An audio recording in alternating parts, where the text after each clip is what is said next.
On va à Bercy pour le dernier jour des épreuves de gymnastique.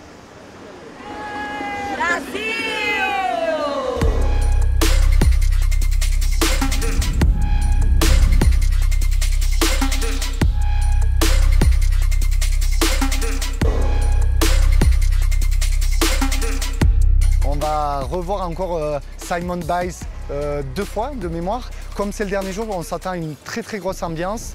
Et demain, les épreuves de basketball commencent. Donc à partir de 11 h, le premier match des quarts de finale aura lieu pour les hommes. On doit tout vider Bercy. C'est énorme tout l'équipement de gymnastique qu'il y a. À partir de 16h30 pour que le basket commence à 11 h. Donc on a à peu près 17 heures de transition. On a des gens qui vont travailler ici toute la nuit parce qu'à 11 h, on n'a pas le choix, le basket doit commencer.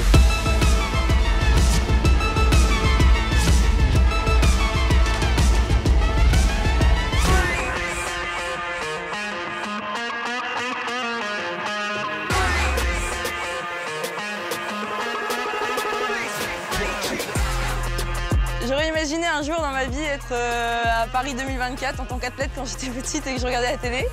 Mais travailler à ce poste-là, non, jamais. Et je sais que c'est assez unique. Pendant les Jeux, depuis juillet, j'étais en mission au sein du site des Invalides. Dans un site de compétition, ce qu'il faut savoir, c'est qu'il se passe une compétition sportive.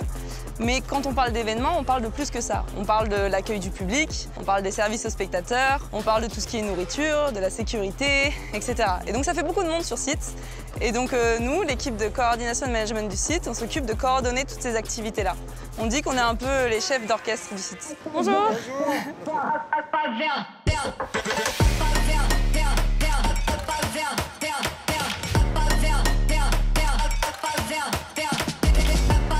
Coordinatrice des opérations commerciales. Donc là, la session est lancée.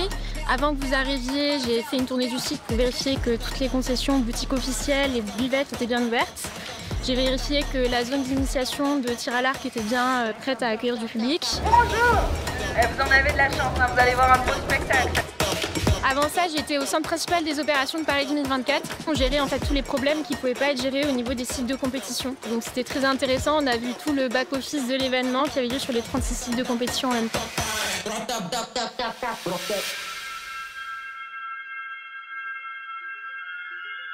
J'ai eu cette opportunité incroyable d'aller à Bercy, à la Défense, aux Invalides, la Concorde.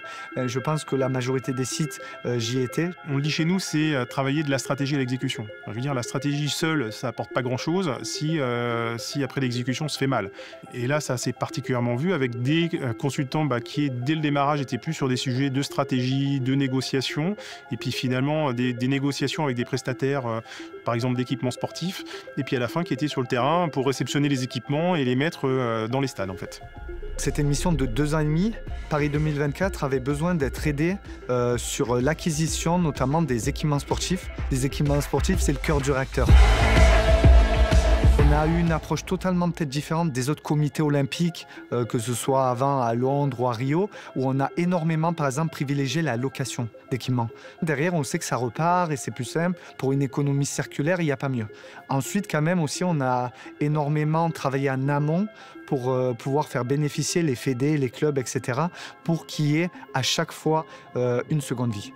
Et ça, c'est passé par la mise en œuvre de la stratégie responsable des achats et sur toutes les actions qui ont été menées par le département d'excellence environnementale, notamment auprès des partenaires et des prestataires. Parce que c'était une des promesses de Paris 2024, de rendre un aussi grand événement aussi durable que possible. L'aspect legacy, sustainability, c'était non négociable. Il fallait qu'on participe finalement à cette dimension. Et effectivement, on a réalisé un grand nombre de projets avec le recul sur cette thématique. Dans la construction, si je te prends un exemple, on a travaillé sur la food vision. Qu'est-ce qu'on met dans les stades comme food and beverage, comment tout ça est approvisionné d'une manière respectueuse de l'environnement. Puis aujourd'hui, on travaille sur cette seconde vie des équipements, comment finalement faire perdurer les jeux et puis la vie de ces équipements. Là, on va sur le site Eiffel Champ de Mars, un des sites iconiques de Paris 2024, entièrement temporaire. Ce site, il a 2 sites en un, une partie Champ de Mars et une partie Tour Eiffel, justement, avec l'Arena Tour Eiffel. où il y avait le beach volley en olympique. Et là, on va vers l'entrée du personnel du site. À 5 mois du Games Time, on a été contacté par la directrice des sports de Paris 2024. Elle avait un besoin d'accompagnement sur la gestion de projet et gestion d'équipe de l'équipe judo et para-judo. Le besoin initial, c'était ça. Donc c'était vraiment accompagner l'équipe, être en support du manager de l'équipe en place, etc. Et en fait, ça s'est transformé en j'ai pris la tête de l'équipe, donc je suis devenu sports manager pour le judo et le para-judo, pour le compte de Paris 2024. Moi, je ne suis pas un spécialiste du judo ni du para-judo. C'est une opportunité unique, mais est-ce que je vais avoir les épaules et dans quoi je m'embarque? Sports manager, c'est le manager qui est en charge de l'équipe qui va organiser et livrer la compétition sportive en tant que telle.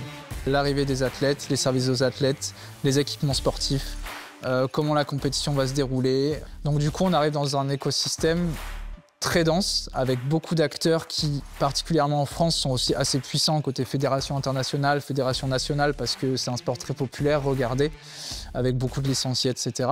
Donc du coup, nous, on est arrivé un peu dans cet écosystème, enfin je suis arrivé dans cet écosystème, sur la pointe des pieds, mais au final, ça s'est très bien passé, donc tant mieux.